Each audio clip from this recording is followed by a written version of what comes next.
Okay, welcome back, everyone.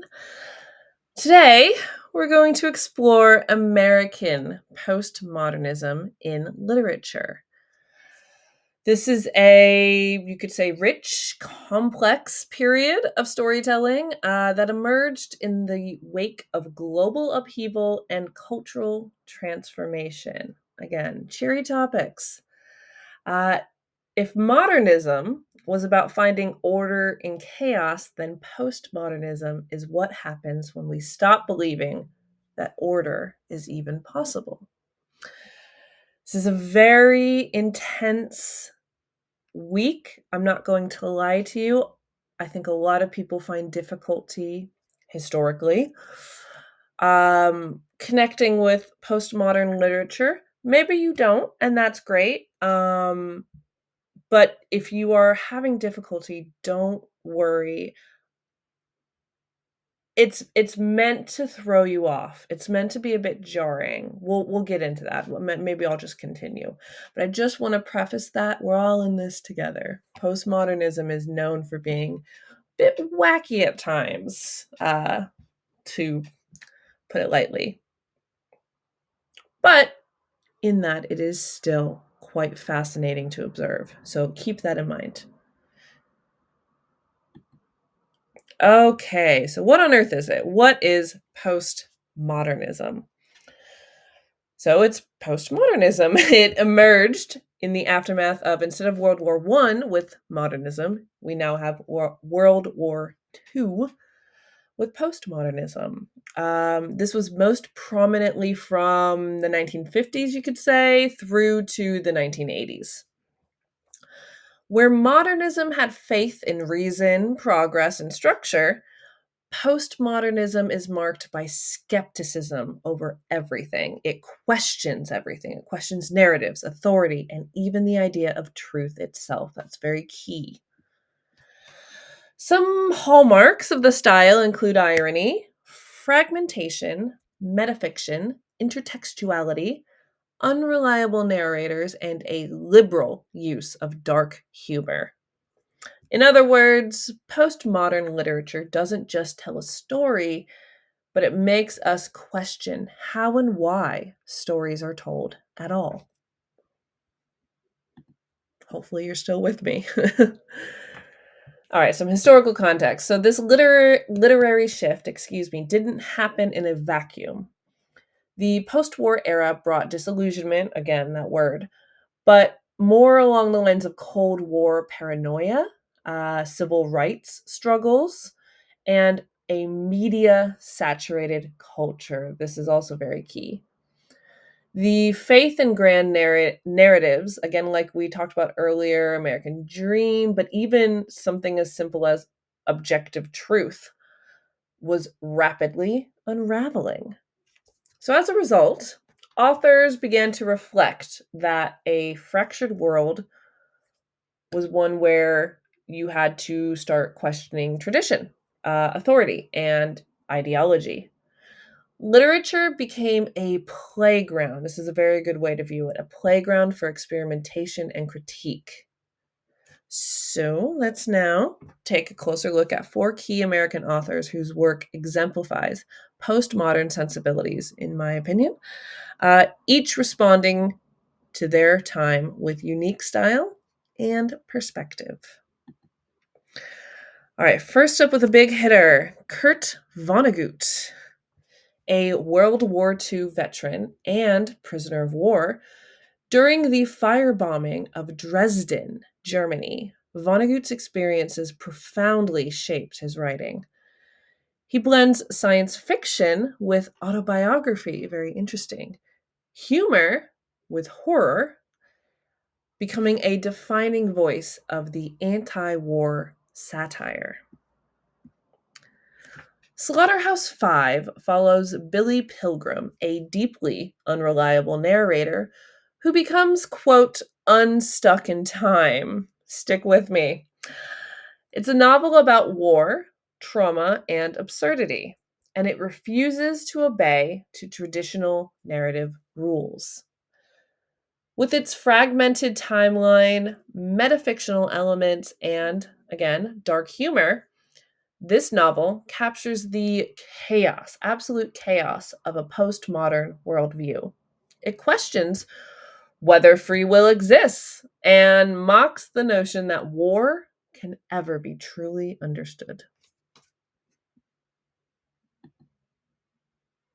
All right. Next up, J.D. Salinger, a World War II soldier turned reclusive author. He absolutely despised fame and published few works, but his influence endures through his portrayal of youth alienation and spiritual searching. So Holden Caulfield, hopefully you guys have heard of him. He's sort of a iconic figure in literature. And funny enough, talking about Salinger despising fame and being a recluse, he has very famously the Salinger estate has never allowed any film adaptations of his work, especially Catcher in the Rye, which we are about to talk about.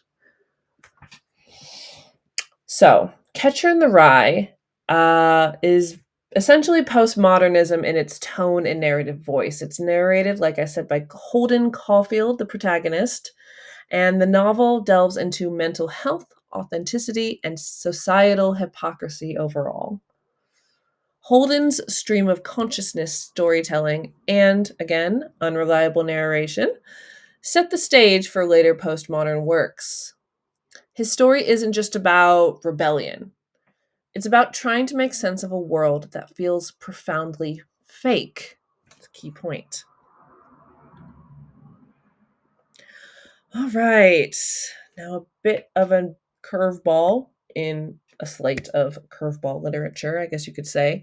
We've got Shirley Jackson's The Lottery.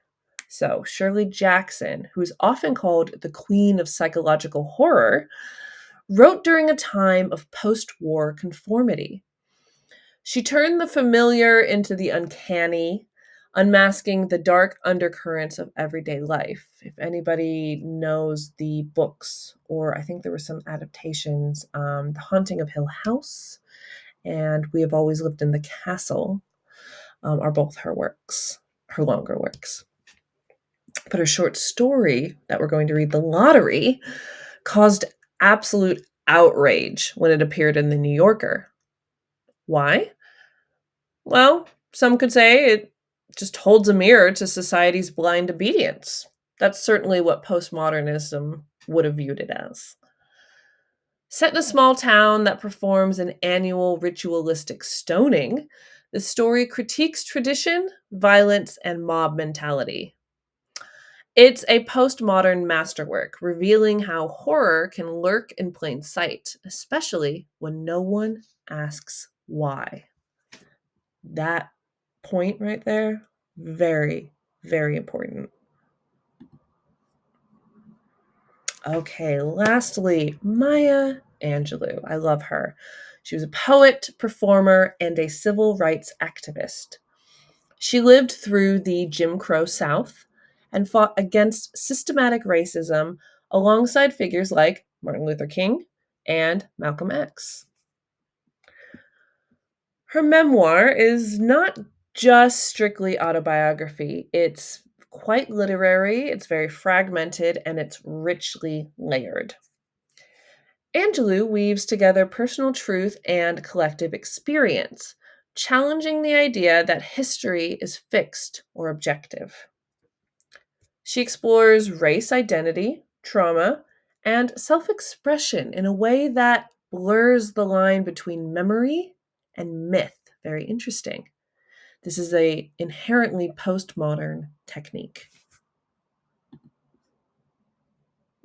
All right, so some key takeaways across these works. We see common postmodern techniques, such as fragmented narratives, unreliable narrators, blended genres, such as memoir becoming literature, sci fi becoming autobiography, etc., dark humor and irony, but above all, a critique of societal norms. Beyond style, they share themes such as trauma and memory, both personal and collective, So, what should we carry forward from this era of literature? I'd say first that postmodernism reflects a fractured world, one shaped by war, change, and doubt. These, these authors, disrupt traditional storytelling. They reject linear plots and easy answers. Third, their work challenges power structures from racism and violence to gender roles and societal expectations. Excuse me. Literature becomes both personal and political. It gives voice to those excluded from dominant narratives. Finally, these texts demand that you, the reader, be an active interpreter. Really, really consider this as you read. They want you to be engaged in the meaning making rather than passive consumption. In another word, you could consider this as they're not going to hand the moral of the story to you on a platter. And it's not even really about finding that. It's about engaging the text in a way that's specific to you. They're really inviting you to dig into the weeds of what they're saying, even if it's absurd, even if it's shocking, instead of just, again, passively consuming the writing.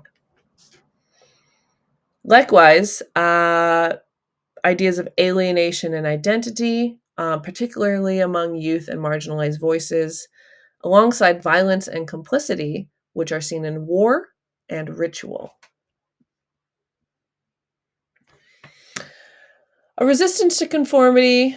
Again, that's across all four authors. So, really, from that, what should we carry forward from this era of literature? I'd say that, oh,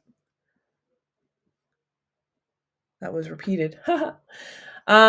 Just to really understand that in reflecting a fractured world, they're trying to make a meaning out of it that engages readers more than tells them what to think.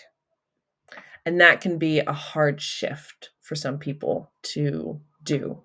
So consider that as you read. All right. So that's it. It's long enough. Um, hopefully that was understandable. But if you have any questions about the reading or the lecture, reach out to me via my office hours or the course chat, etc. And, really enjoy this. Good luck and have a good week. I'll talk to you guys soon. Bye.